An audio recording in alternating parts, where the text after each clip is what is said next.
organizes itself to have this band structure. It creates this band structure spontaneously by adding atoms, adding atoms, adding atoms until the chlorine energy goes up, reaches the highest energy, becomes metallic, and then stops. This is all computational. Experiment hasn't been done, but we have a good amount of confidence that this is how it'll turn out. Something I couldn't have said a few years ago, but I can say now. Now, interesting twist to the story is our traffic cop came back again here because we're all ready to submit this particular project. Cheng-Eng Jia, whose name appeared at the bottom once or twice here, was doing this, and then BJ's folks deployed the latest Lion cluster computer. So of course the student said, oh, I got to go back. I got to try everything out on the new, faster computer. And once again, keep ourselves honest, right? Increase the convergence accuracy of the calculation. Try new geometries. Check the energies more precisely to see what's going on. And see if you notice the difference up here. That's the right answer. The chlorine atom moved a little tiny bit. And this looks very subtle. The change in energy is very small. In fact, the change in energy is so small, I don't even trust the computation algorithm to be that accurate. I trust the computation to be that converged. I don't trust the underlying approximations of the physics to be that accurate. But he did tell us, the computation said, you better look at this one too. Right? This is almost exactly the same energy as the other guy. This, it turns out, is a semiconductor. I don't have the picture of the band structure. There's a little gap in energy, not very big. It's a very weak semiconductor, almost the same as this. Small, just sort of put an eraser through here. It's basically what it looks like. The energy is almost identical, I can claim, between the metal and the semiconductor. So now I think it's even more interesting. Now that we've deployed the latest cluster on this problem, because now the system can be a metal or a semiconductor by this subtle little sideways shift of about half an angstrom in one of the atoms. It goes from metal to semiconductor and back and forth. Which is not, normally the energies of those two states would be different enough that you get one or the other. Here it actually goes between the two, probably in real time at room temperature, because thermal energy is enough to jostle back and forth between them.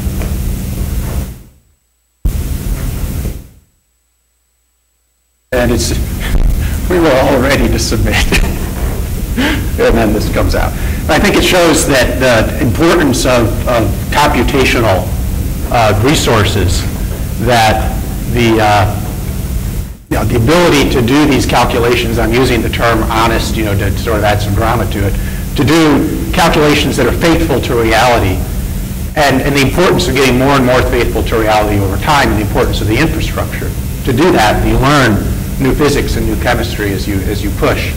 And I really think it's exciting that calculations that I really think correspond to reality in a rigorous way have only really become possible in the past couple of years.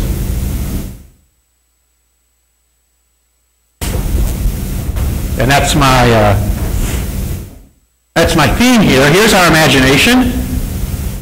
And to make sure our imagination is honest, we need these cyber infrastructure tools, which have not just barely enough power to just test one system and see if it holds together, but they really go through and look at all the different possibilities and competing things that nature could do, and do what's the legitimate phase diagram of the material system.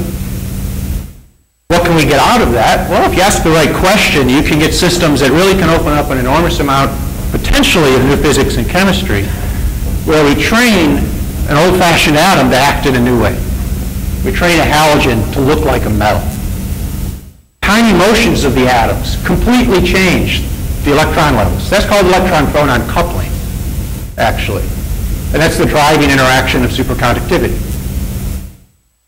So the system is actually unusual enough, it's hard to even calculate the superconducting properties, but you can calculate some of the coupling strengths and make it very large numbers. So I think the system could actually have the potential to be a superconductor at fairly high temperature as well. Could be very good as catalyst. It's a new class of catalyst, potentially, that we could open up here through the deployment of the cyber infrastructure at Penn State. You can even do fun things with the same atom on both sides, which might seem boring. But there's an interesting state you can get that we can predict, once again, in calculating phase diagrams, computationally, where the system wants to either stick alkali atoms on the top or the bottom, but not both. And it's degenerate between the two. So it doesn't know which side to put them on. And it potentially will get confused and not know what to do, what side to put the atoms on. Finally, I'll mention one more thing. That's a very recent prediction that, again, has come out from these computations on the clusters here at Penn State, which is we can change the barrier. The barrier here is made of carbon, and the carbon atoms themselves are metallic in this case, and their electron conduction through the carbon. We can also use a barrier that's made of boron and nitrogen instead of carbon. Boron's got one fewer proton, nitrogen's got one more. So boron nitride layers exist. People have actually managed to get single layers of boron nitride as well. Boron nitride is an insulator. It's got a 5-volt band gap.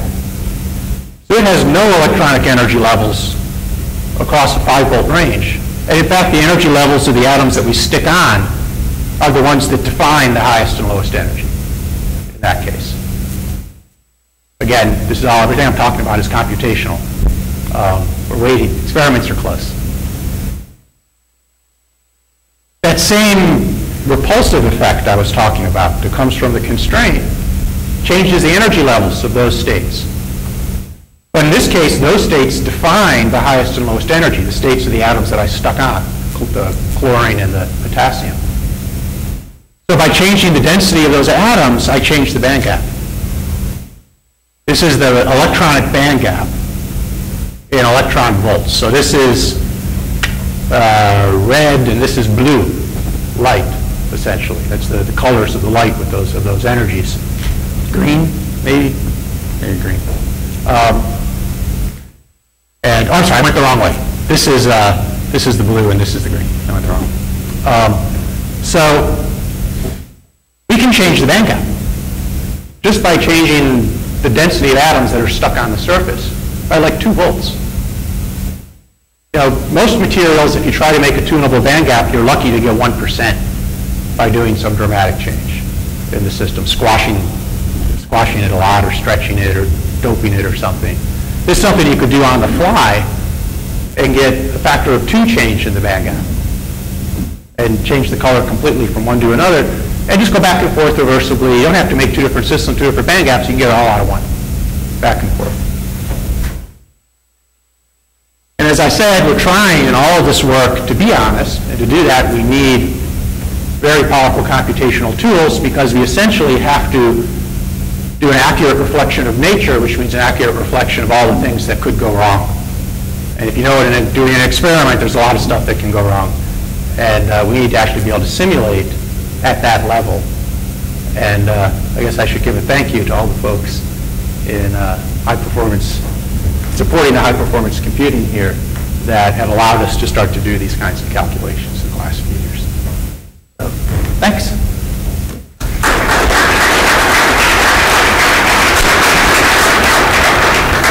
Thank you, Vin. As an experimentalist in my previous life, how close are we to checking you, to keeping you honest? 2 or 3 groups are trying. Okay. So, it depends. Any questions for Vin? Okay. We have a 5-minute break scheduled right now, and we'll get set up for the next group of panelists.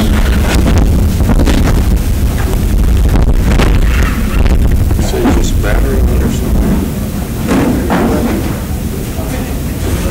Turn off the battery, let this button. Yeah.